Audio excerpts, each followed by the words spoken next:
Hare Krishna. Welcome to Daily Divine Dose. It is said that a man is the architect of his own destiny. इंसान अपने भाग्यों का निर्माण, अपने भविष्य का निर्माण स्वयं ही करता है। आज जो हमारे प्रेजेंट में हमारे सर्कमस्टेंसेस हैं, जो भी परिस्थिति है, वो कहीं ना कहीं हमारे पास्ट के कर्म है, चाहे ये अच्छे हैं या बुरे हैं। और जो आज हम कर रहे हैं, आज के हमारे एक्ट्स हैं, वो फ्यूचर हमारा बना रहे हैं। हम हमेशा जब भी कोई सुख या दुख देखते हैं तो उसका रिलेशन हमारे कर्मों से तो होता ही है डायरेक्टली। लेकिन हम क्या करते हैं, जब कुछ हमारी लाइफ में अच्छा होता है तो उसका क्रेडिट खुद ले लेते हैं, और जब कुछ बुरा होता है तो उसका दोष भगवान को दे देते हैं। God is our soft target. जब भी कुछ बुरा हो कहेंगे भगवान ने किस्मत ऐसी लिखी, अच्छा हो तो कहेंगे मैंने ऐसा सोचा, मैंने ऐसा डिसीजन लिया, मैंने ये निर्णय किया, तभी मेरा बिजनेस इतना बढ़ा, तभी ये रिलेशनशिप इतना चला, तभी ये घर में बना पाया, ये सब मैंने अच्छा निर्णय लिया तब हुआ। लेकिन जब कुछ बुरा हो जाए तो कहेंगे क्या करें, भगवान ने हमारी किस्मत ही ऐसी लिखी। लेकिन समझने वाली बात यह है कि भगवान किसी की किस्मत नहीं लिखता, इंसान अपनी किस्मत खुद लिखता है अपने कर्मों से। अगर वो सबकी किस्मत लिखता तो फिर ऐसी परिस्थितियां, ऐसी समस्याएं लोगों के जीवन में नहीं होती। भगवान ने हमें ये शक्ति दे दी है, इच्छा शक्ति, the power of free will. उस फ्री विल को हम कैसे यूटिलाइज करें ये हमारे ऊपर डिपेंड करता है। जैसे अगर किसी पिता ने अपने बच्चे को 5 लाख रुपए दे दिए, अब ये उसके बच्चे पर डिपेंड करता है कि उस 5 लाख को वो उसका बेटा कैसे यूज करे, उसे पॉजिटिव वे में यूज करे या उसे बिल्कुल उड़ा दे, गलत कामों में उसे उड़ा दे, ये उसका निर्णय होता है। ऐसे ही भगवान हमें फ्री विल देता है, हमें भगवान एक इच्छा शक्ति देता है। उसके बाद उस इच्छा शक्ति का कैसा उपयोग करना है ये हमारे ऊपर डिपेंड करता है। उससे हम या तो अपना फ्यूचर बनाते हैं या तो बिगाड़ते हैं। लेकिन भगवान कभी किसी का बुरा नहीं करता, वो किसी का बुरा नहीं। जैसे एक माता पिता कभी अपने बच्चे का बुरा नहीं चाहते, वैसे भगवान कभी किसी का बुरा नहीं चाह सकता। भगवान कभी किसी को दुख नहीं पहुंचा सकता। उसका तो नाम ही दुख भंजन है, मतलब जो दुख का विनाश करे। तो फिर वो कैसे किसी को दुखी कर सकता है? हमें दुखी करने वाले हमारे अपने कर्म होते हैं।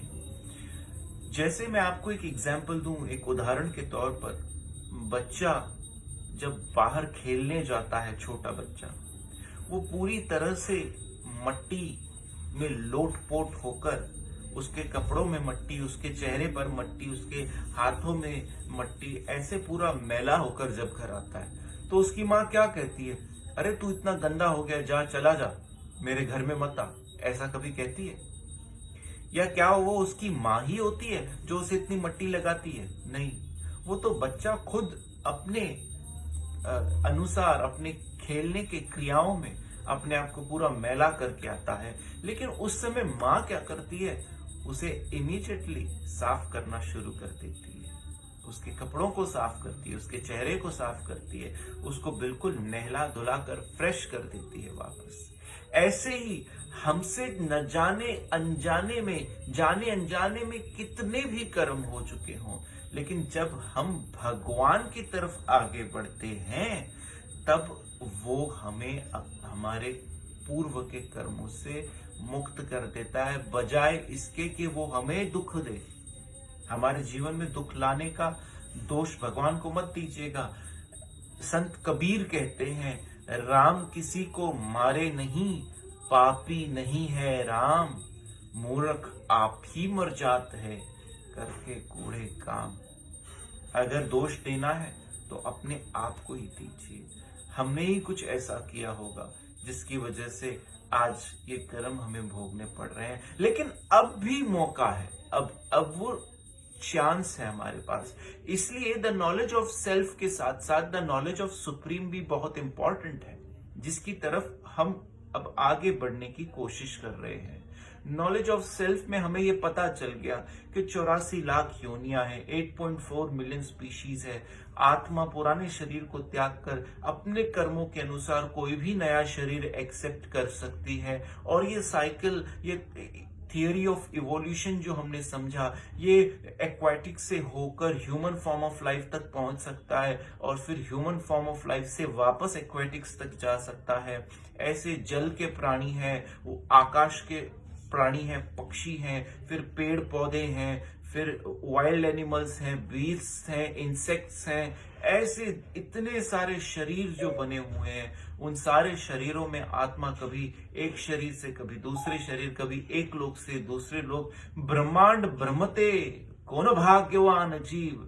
इन चैतन्य चरित्रामृत इट इज स्टेटेड, ब्रह्मांड भ्रमते, कि पूरे ब्रह्मांड में जीव आत्मा अलग अलग शरीर लेकर भटकती रहती है, भ्रमण करती रहती है। Sometimes even the living entity takes birth in the lower planetary system, जहां पर बहुत ज्यादा कष्ट और दुख होता है। कभी वो देवताओं के लोक में भी हो सकता है जन्म ले ले। ऐसे न जाने कितनी बार जन्म और कितनी बार मृत्यु। ब्रह्मांड भ्रमते कौन भाग्यवान जीव, गुरु कृष्ण प्रसादे पायो भक्ति लता बीज।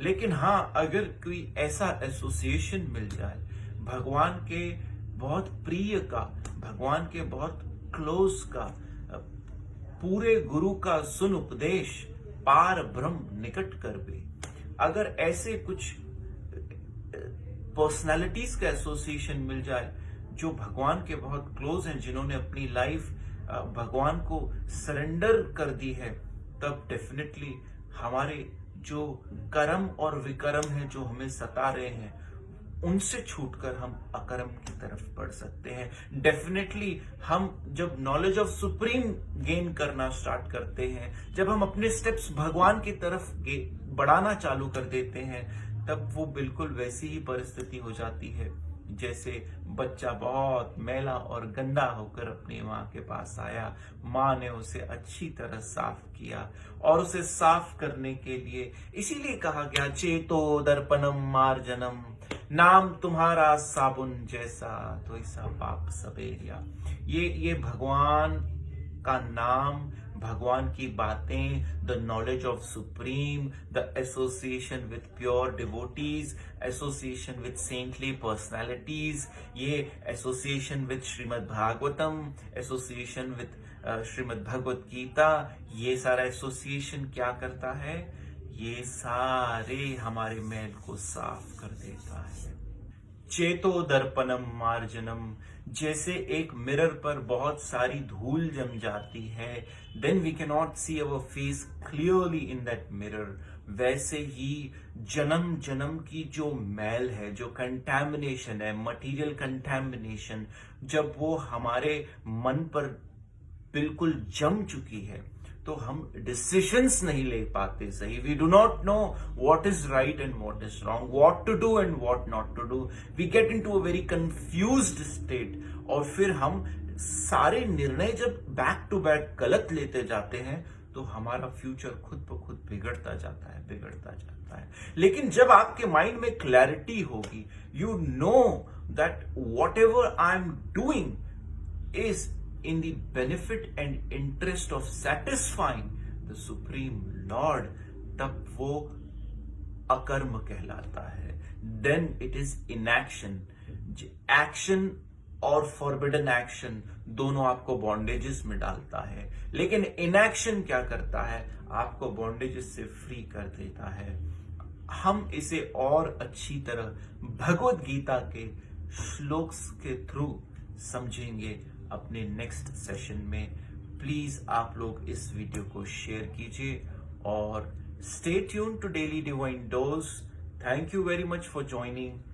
Chant Hare Krishna and be happy.